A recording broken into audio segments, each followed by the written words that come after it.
What is self?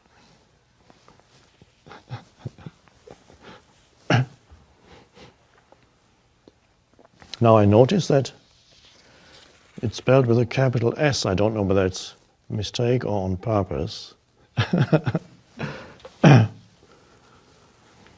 Probably on purpose. There's one self, that's the illusion, that is the identification with the mind and the ego, which is the unobserved mind. And there's a self that arises there, that is a dreadful burden to live with. You carry around, most people for their whole life, they carry the burden of a mentally defined sense of who they are, me. What about me?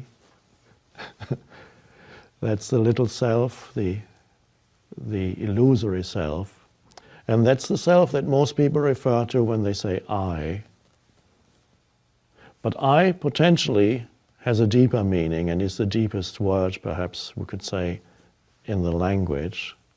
In its truest sense, I refers to who you are beyond the form, beyond the thoughts and the emotions.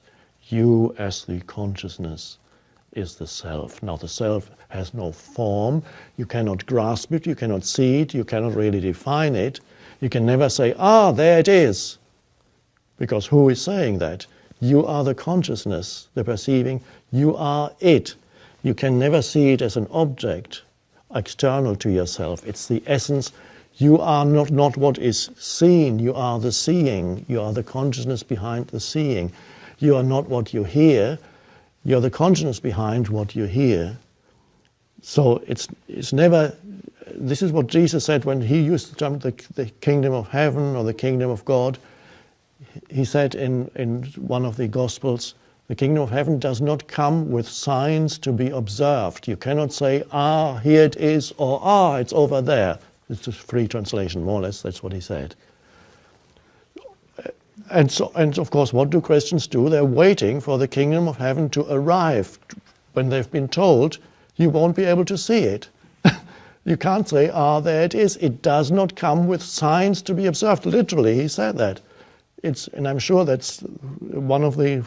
There's a lot of things that people later put into his mouth, but that is one of the things, words that were uttered by somebody who knew the reality. It doesn't come with signs to be observed. You can never see it or grasp it or know it as an object for your knowledge.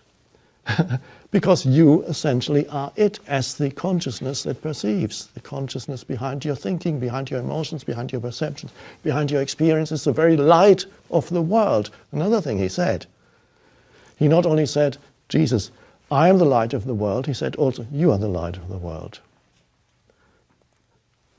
So he's pointing, what is the light? Is the light of consciousness which illuminates the world. You are that. That is the self. It has no form.